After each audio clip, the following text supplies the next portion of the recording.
Hey, and welcome to the Union Settlement Cup. I'm AlphaFerg, and I'm going to be talking about the basic tournament structure that's going to be going on for the next couple of episodes. First off, I want to say that the goal of the tournament is to tell a good story. I picked good players, but not only pro players. I picked a lot of people from the community, lots of different backgrounds, lots of different stories to tell.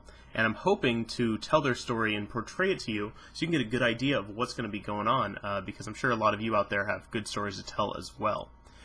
So I've adapted some of the traditional bracket seeding stuff, and here's how I did it. First off, there's going to be 16 players, and they're all ranked Silver through GM. The average is Masters, and they all have, in round 1, 6 best of 1s. They're going to be playing in 2 different pools. The first pool is the player pool. It's based on story. So there's semi-pros who are on a team or trying to become well-known within their team. There's amateurs who are good players and they're trying to get on a team or play at the professional level. There's executives who are both players behind the scenes in esports. They're part of a bigger company and they don't get seen at all. Or people who work for a living and use StarCraft as a balance. And finally, members from the community who are representative of a lot of the people who are going to be watching this stuff. And they have exceptional stories to tell. I'm really excited about those members. Second, there's going to be division pools that are going to be based on ladder rank. Players are going to be seeded into the division pools by their ladder rank, and then they'll play against a variety of different players. For example, if you're a semi-pro, you're going to be playing 6 games total. You're going to be playing 3 best of 1s against other semi-pros, and then 3 best of 1s against players from the other 3 player groups. 1 amateur, 1 executive, and 1 community member. Now, for the rest of the rounds, it's going to be pretty simple. Players are going to be seeded into a standard round of 8 bracket based on round 1 performance. It'll be single elimination, and round 2 is going to be best of 3s, round 3 is going to be best of 5s, and round 4 will be a final best of 7. Last but not least, the maps. It's going to be Daybreak, Cloud Kingdom, Entombed Valley, Antigua Shipyard, and Atlantis Spaceship. One thing to note is that there's going to be a best of 7, so in the grand finals, if it gets to that point, they're going to be reusing maps, and I've wanted to see that in the tournament, so figured, why not start now? Cool, on to the players. Leading off first, we have Check6 Suppy. He is the semi-pro from the Golden Gate region. He is a high GM Zerg player for Check6. He's been around forever. He casted Brood War back in the day, and he's organized clubs at multiple schools, and he currently runs the UC Berkeley StarCraft Club. And he's going to be going to Anaheim soon for the World Championships, so that'll be exciting as well.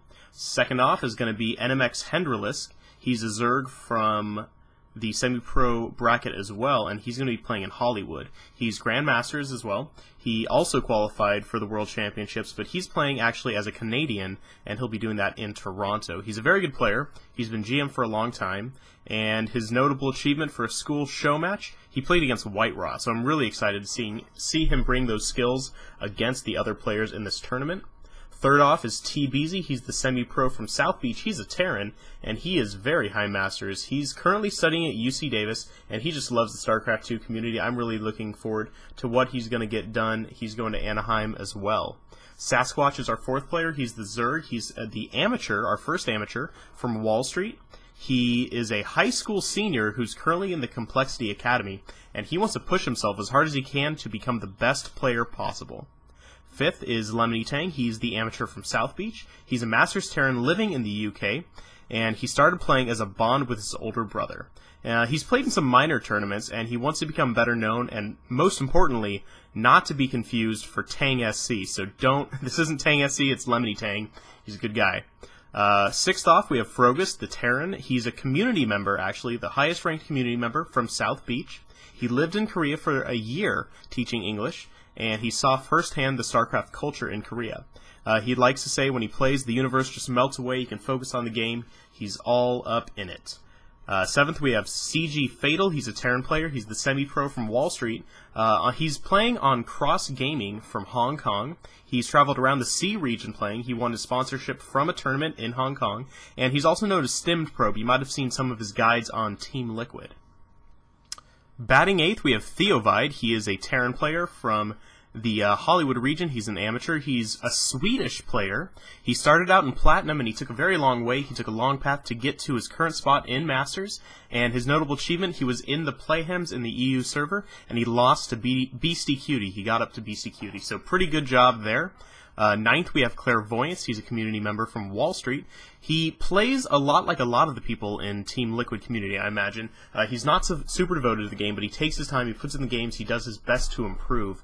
And Clairvoyance, actually, his father came down with B-cell lymphoma. It's a type of blood cancer. It's really, really bad. I had a friend in high school who had something like that.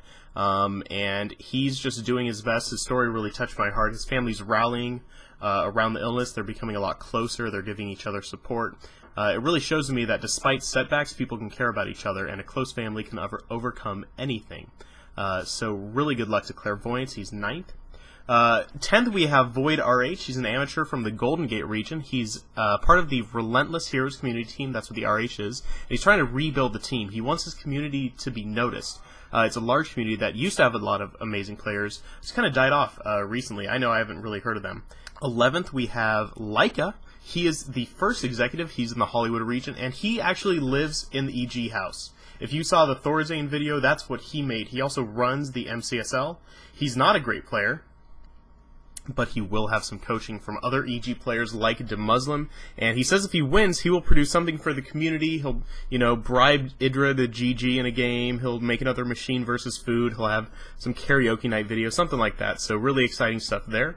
12th, we have Wings. He's a community member from Golden Gate, and he also, man, he's an Australian living with chronic fatigue syndrome, also known as myalgic encephalitis, and he couldn't walk for like a year and a half. He missed a year and a half of school, and really what it comes down to is gaming gives him the drive to get out of bed, literally. It gives him hope.